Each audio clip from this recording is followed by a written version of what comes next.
خواتین و حضرات، اس سے پہلے کہ میں ویڈیو کا آغاز کروں، آپ سے گزارش ہے کہ پیج 2 ود سہیل مہدی کو سبسکرائب کریں، لائک کریں اور بیل آئیکن کا بٹن ضرور دبائیں۔ آج ہماری ویڈیو کے دو ٹاپکس ہیں۔ ایک تو جنرل عاصم منیر کے امریکہ دورے کے دوران ایک پاکستانی کمیونٹی سے ایک کلوز ڈور خطاب ہے۔ دوسرے ٹرمپ اور مودی کے درمیان ایک ٹیرف وار ہے، اس پہ ہم بات کریں گے کہ نریندر مودی کافی مشکلات کا شکار ہیں۔ تو ہم اپنی ویڈیو کی پہلے ٹاپک کی طرف چلتے ہیں۔ جنرل عاصم منیر نے امریکہ میں ایک استقبالیہ دیا جو ایک کلوز ڈور استقبالیہ تھا اپنی روایت کے مطابق، جہاں کوئی کیمرہ نہیں تھا، نہ کوئی موبائل تھا اور نہ کوئی ایسا قابل اعتماد ریفرنس تھا کہ اندر جو گفتگو ہوئی ہے اس کی اتھینٹسٹی پتہ چل سکے۔ تو جو خبریں باہر آئیں وہ سینہ بسینہ آئیں۔ تو سینہ بسینہ جو خبریں آتی ہیں وہ پہنچتے پہنچتے بعض اوقات مختلف ہو جاتی ہیں۔ اس میں جو دو باتیں جو تھیں وہ میری توجہ اس کی طرف مبذول ہوئی۔ ایک تو تھی کہ جنرل صاحب سے جو منسوب ہوئی وہ یہ تھی کہ ہم ایک نیوکلیئر پاور ہیں، اور اگر ہمیں کوئی تھریٹ آیا، ہماری سالمیت کو تھریٹ آیا، تو ہم اگر ڈوبیں گے تو پھر ہم اپنے ساتھ آدھی دنیا بھی لے ڈوبیں گے۔ یہ میرے لیے بڑی حیران کن بات تھی۔ اور دوسرا ایک ہمیں پتہ چلا کہ انہوں نے یہ کہا ہے کہ اگر انڈیا نے پانی بند کیا تو ہم اس کو ڈیم کو ہم جو بنایا تو اس کو ہم اڑا دیں گے۔ یہ پاکستان کا ایک پرانا ایک موقف ہے۔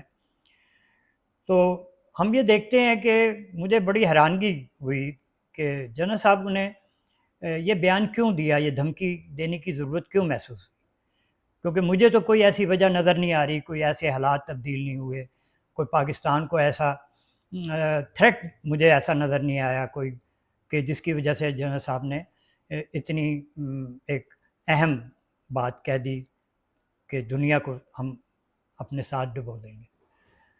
کیونکہ ابھی ایک کچھ ماہ پہلے جو لڑائی ہوئی ہے ایک پہلگام میسیکر کے بعد 4 روزہ، اس میں اس کنونشنل وار میں ہماری جو ہوائی جو فضائیہ تھی اس نے 6 جہاز گرا لیے، اور انڈینز نے خود اس بات کا اعتراف کیا کہ وہ 2 دن اپنے جہاز ہوا میں نہیں اڑا سکے۔ پھر دنیا نے یہ بھی دیکھا کہ اس لائن آف کنٹرول پہ ان کی چوکیاں جو ہیں وہ تباہ ہوئیں، وہاں سے سفید جھنڈے لہرائے گئے۔ تو اس کے باوجود جنرل صاحب نے ایسا کیوں کہا؟ انڈین پریس نے، اس کے میڈیا نے اس بات کو بہت اچھالا اور ایک بیانیہ بنایا۔ ہم اس پہ بعد میں بات کرتے ہیں۔ ہم یہ تلاش کرتے ہیں کہ ایسی ضرورت کیوں محسوس ہوئی۔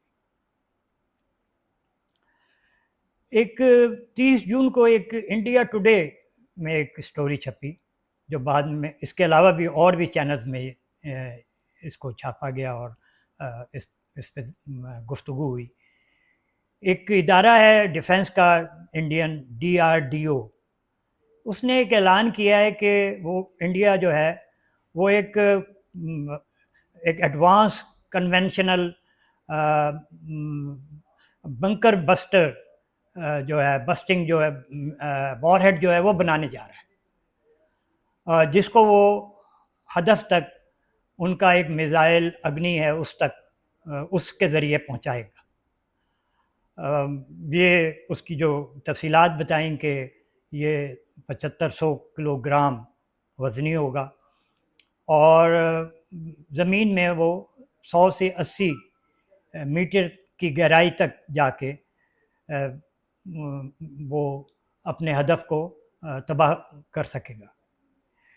یہ ویسا ہی وارڈ ہے جو امریکہ نے ایران کے اوپر B-2 اپنے جہاز کے ذریعے اس کی تنصیبات پہ مارا تھا.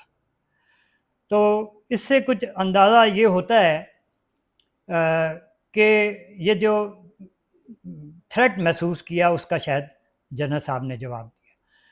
ہم دیکھتے ہیں کہ 1988 میں پاکستان اور انڈیا کے درمیان ایک دوسرے کی تنصیبات پہ حملہ نہ کرنے کا ایک معاہدہ موجود ہے، لیکن اس وقت دونوں ممالک جو ہیں وہ ایٹمی پاور نہیں تھے. تو 1998 میں جا کے کہیں ہم دونوں ممالک جو ہیں پاکستان اور انڈیا وہ ایٹمی پاور بنے، لیکن اس کے بعد پھر ایسا کوئی معاہدہ نہیں ہے ہمارے دونوں ملکوں کے درمیان. ہاں، لیکن انڈیا نے ایک یک طرفہ طور پہ یہ اعلان کیا ہے کہ وہ پاکستان پہ کسی نیوکلیئر جو فیسلٹی ہے اس کے اوپر کوئی حملہ نہیں کرے گا، اس کو ہٹ نہیں کرے گا. تو اس اعلان کے بعد اس وار ہیڈ کے بنانے سے یہ احساس ہو رہا ہے کہ انڈیا اپنے اس اعلان کو رکھتے ہوئے اس کی پہلو تہی کر کے وہ پاکستان کے جو نیوکلیئر ایسٹس ہیں ان کو تباہ کرنا چاہتا ہے، اور یہ یقیناً ایک تشویشناک بات ہے، اور اس کو بالکل اس پہ جو جنرل صاحب کا رد عمل ہے وہ بالکل جائز بنتا ہے. اب ہم ایک بات کرتے ہیں، جیسے میں نے ابتدا میں کہا کہ کلوز ڈور گفتگو سے باتیں جو ہیں وہ غلط فہمیاں بھی پیدا ہوتی ہیں، اور انڈیا نے ایک بیانیہ گھڑا بنایا، اس کا بہت بڑا پروپیگنڈا کیا، اس کا بہت بڑا پوری دنیا میں، اور ان کے صفحے اول کے کمنٹیٹرز تھے، ان کے صفحے اول کے اینکرز تھے، انہوں نے پاکستان کے حوالے سے یہ پروگرامز کیے کہ پاکستان ایک جو ہے خطرناک ملک ہے، پوری دنیا کو پاکستان سے خطرہ ہے اس کے نیوکلیئر پروگرام سے، کیونکہ وہ ایسے غیر ذمہ دارانہ ہاتھوں میں ہے جس سے ایک بڑی دنیا میں تباہی آ سکتی ہے. پاکستانی فوج اور دہشت گرد ہینڈز ان گلوز ہے. یہاں تک انہوں نے کہا کہ general Asim Munir Osama bin Laden coat اور ٹائی کی شکل میں ہے. تو اس طاقتور بیانیے کا جو انہوں نے بنایا اس کا اثر یہ ضرور ہوا کہ جو برسلز میں دوسری پاکستانیوں سے ایک ملاقات ہوئی، اس میں جنرل صاحب کو وضاحت کرنی پڑ گئی کہ میں نے یہ بات نہیں کی، میں نے یہ بات کی تھی، میں نے دنیا کی تباہی کی بات نہیں کی، میں نے انڈیا کو جو ہے وہ اپنے ساتھ نیچے لے جانے کی بات کی ہے. تو یہ نقصان ہوتا ہے جب آپ اصل بات ریئل ٹائم میں لوگوں تک نہیں پہنچنے دیتے. لیکن دیکھیں ایک حماقتوں کا ایک پورا جمع غفیر ہے انڈین الیکٹرانک میڈیا میں. جب وہ یہ ہمارے خلاف پروپیگنڈا کر رہے تھے جنرل عاصم منیر کے اور پاکستان کے ایٹمی پروگرام کے خلاف بات کر رہے تھے، تو اس وقت وہ پریزیڈنٹ ٹرمپ کی جو کا بیانیہ تھا اس کی تصدیق کر رہے تھے، کیونکہ پریزیڈنٹ ٹرمپ نے تو یہی بات کہی نا کہ میں نے دنیا کو بچا لیا سیز فائر کرا کے. دنیا بہت سارے لوگ مر سکتے تھے اگر یہ سیز فائر نہ کرایا جاتا، اس لیے میرا نوبل کا جو ایوارڈ ہے وہ میرے حوالے کرو. وہ تو اب یہ بات ببانگے دوہل کرے گا، لیکن اب احمقوں کا کیا کیا جا سکتا ہے. ہم اب اپنے دوسرے ٹاپک پہ آتے ہیں. اس وقت جو نریندر مودی ہے وہ بڑے مسائل کا شکار ہے. ٹیرف پہ اس کا ایک اختلاف ہے پریزیڈنٹ ٹرمپ سے. پریزیڈنٹ ٹرمپ جو ہے وہ انڈین جو ہے ایگریکلچر اور جو ڈیری کی جو مارکیٹ ہے وہاں ایکسس چاہتا ہے، اپنی امریکی ڈیری اور ایگریکلچر کی مصنوعات کا، جو کہ انڈیا نے اس کو انکار کر دیا، اور یہ بات درست ہے، کیونکہ اگر سبسڈائز یہ مصنوعات امریکی ایگریکلچر اور ڈیری کی انڈین مارکیٹ میں آئیں تو انڈیا کی ڈیری اور ایگریکلچر کی جو مصنوعات ہیں وہ اس کا مقابلہ نہیں کر سکیں گی، اور وہ تباہ ہو جائے گی ان کا یہ سیکٹر، اور اس کے ساتھ ساتھ 7 لاکھ ان کا کسان جو ہے وہ برباد ہو جائے گا، اس کو بہت بڑا نقصان پہنچے گا۔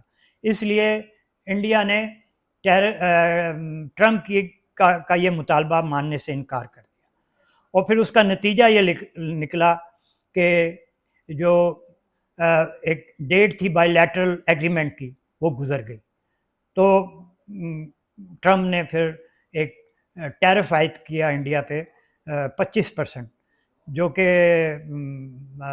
ریجن میں بہت زیادہ ہے۔ سو اب اتنے ٹیرف کے ساتھ 25% کے ساتھ پھر ایک اور بم اس نے مارا پریزیڈنٹ ٹرمپ نے، کہ انڈیا سے مطالبہ کیا کہ وہ رشیا سے جو سستا آئل ہے وہ مت خریدے، کیونکہ اس کا کہنا ہے کہ ان پیسوں سے رشیا کی اکانومی مضبوط ہوتی ہے اور وہ اس قابل ہوتا ہے کہ وہ یوکرین کی وار لڑے، جہاں بہت سارے لوگ مر رہے ہیں۔ تو وہ یہ کہہ رہا ہے کہ انڈین پیسہ یوکرین کی وار میں لوگوں کے مرنے کا باعث بن رہا ہے، جبکہ یہ سستا جو تیل ہے وہ اس سے انڈین انڈسٹری جو ہے وہ بڑا پیسہ کما رہی ہے، اور پھر اس کے علاوہ وہ جو ریفائنری ہے وہ ریفائن کر کے یورپی مارکیٹ میں بیچ رہے ہیں، اور اس سے بھی وہ بہت پیسہ کما رہے ہیں۔ سو اس ٹرمپ کے لیے یہ ممکن نہیں ہے۔ پھر اگر وہ تیل لینا بند کر دے تو اس کے جو تعلقات روس سے ایک بہت پرانے ہیں ان میں بھی دراڑ آنے کا جو ہے وہ یقینی طور پہ ایک خطرہ موجود ہے۔ تو اس لیے میں نے ابتدا میں عرض کیا کہ انڈیا بہت بری طرح پھنس گیا ہے۔ تو جب اس نے انکار کیا مودی نے کہ ہم تیل لینا نہیں بند کریں گے، تو ٹرمپ نے پھر جو پہلے 25% ٹیرف تھا اس کو بڑھا کے 50% کر دیا۔ اب ایک بہت بڑی انڈیا کی ایکسپورٹ ہے، جو امریکہ ہے وہ ایک بہت بڑی اس کی ایکسپورٹ کی مارکیٹ ہے، یہاں بیلنس آف جو ٹریڈ ہے وہ انڈیا کے حق میں ہے، کوئی راؤنڈ اباؤٹ 90 بلین 88 سے 90 بلین ڈالر کی ایکسپورٹ ہے، خالی اجناس کی، اور سروسز کی علیحدہ ہے۔ تو اس اتنے ہائی ٹیرف کے ساتھ تو اس کی جو گڈز ہیں وہ امریکن جو مارکیٹ ہے وہ اس کی دسترس سے باہر ہو جائے گی۔ اب اگر وہاں سے جو اس کی اجناس ہیں یا جو گڈس ہیں وہ اپنی ڈیسٹینیشن میں امریکہ میں نہیں پہنچ سکیں گی، وہاں خریدار نہیں ہوں گے، تو مینوفیکچرر ہیں وہ انڈیا سے اس جگہ ٹرانسفر ہوں گے جہاں ٹیرف کم ہے۔ تو یہ ایک بہت بڑا پرابلم جو ہے وہ انڈیا کو آنے والا ہے۔ تو اب اس دوران انڈیا اپنے روابط چین سے جو ہے وہ بڑھا رہا ہے۔ آپ نے دیکھا ہوگا کہ ابھی اس وقت ایک جو فارن منسٹر ہے وہ دہلی میں موجود ہیں اور 3 روزہ دورہ ہے، جس میں وہ انڈیا مارکیٹ ایکسس مانگ رہا ہے۔ آلریڈی جو تجارت کا توازن ہے وہ انڈیا کے خلاف ہے، چین کے حق میں ہے، 99 بلین ڈالر کا ڈیفیسٹ ہے۔ اگر اور یہ مارکیٹ کھلتی ہے چائنیز گڈس کے لیے تو انڈین انڈسٹری جو ہے اور ان کا جو درمیانی بزنس ہے وہ تباہ و برباد ہو جائے گا۔ تو انڈیا جو ہے وہ بڑی بری صورتحال میں پھنس گیا ہے۔ دیکھتے ہیں کہ جو کس طریقے سے مودی جو ہے اس کرائسس سے نکلتے ہیں۔ ایک اور طرف میں توجہ آپ کی مبذول کراؤں کہ اگر انڈیا اپنے تعلقات کو امریکہ سے اسٹریٹجک پارٹنرشپ ختم کرتا ہے اور وہ برکس میں جاتا ہے، ایکٹیو ہوتا ہے، اور رشیا، انڈیا اور چائنا کا جو پلیٹ فارم ہے RIC اس کو ایکٹیو کرتا ہے، پیوٹن یہ کہہ رہے ہیں، اور پیوٹن انڈیا کا دورہ بھی کرنے والے ہیں، تو اور مودی ابھی چائنا جا رہے ہیں برکس کی کانفرنس میں. تو اگر یہ اپنی پالیسی تبدیل کرتے ہیں، جو معاشی پرابلم ہے وہ اپنی جگہ موجود ہے، وہاں بھنور میں پھنسا ہوا ہے مودی، لیکن جو انڈیا کی ایک پالیسی پاکستان کے خلاف ہے کہ اس کو بلیڈ کر رہا ہے، وہ بلوچستان میں BLA کے ذریعے اور KPK میں TTP کے ذریعے، تو وہ اور اس جو اٹیک ہے اس کے اندر چائنیز جو انجینئرز ہیں، جو ان کے کارکن ہیں، ان کی جانیں جا رہی ہیں، کیونکہ بیلٹ اینڈ روڈ کا جو منصوبہ ہے وہ امریکہ اور انڈیا کی ایک مشترکہ پالیسی کا حصہ ہے کہ اس کو ناکام کیا جائے. لیکن یہ اس وقت کی بات ہے جب انڈیا اور امریکہ ایک پیج پہ تھے. اگر یہ تبدیل ہو جاتی ہے تو پھر انڈیا نے اتنی انویسٹمنٹ کی ہوئی ہے، آیا مودی اپنی اس پالیسی سے دستبردار ہوگا کہ یہاں پہ چائنیز جو کارکن ہیں، جو کام کرنے والے ہیں، جو ان کے انجینئرز ہیں، ان پہ حملے کرنا بند کر دے گا؟ میرا خیال ہے کہ یہ مودی کے لیے بڑا مشکل کام ہوگا. اور یاد رہے کہ ابھی تک اس نے جو آپریشن سندور ہے وہ اس کو ختم نہیں کیا، اس کو پاز میں ڈالا ہوا ہے. تو یہ ساری صورتحال سے دوچار ہے نریندر مودی. بہت بہت شکریہ.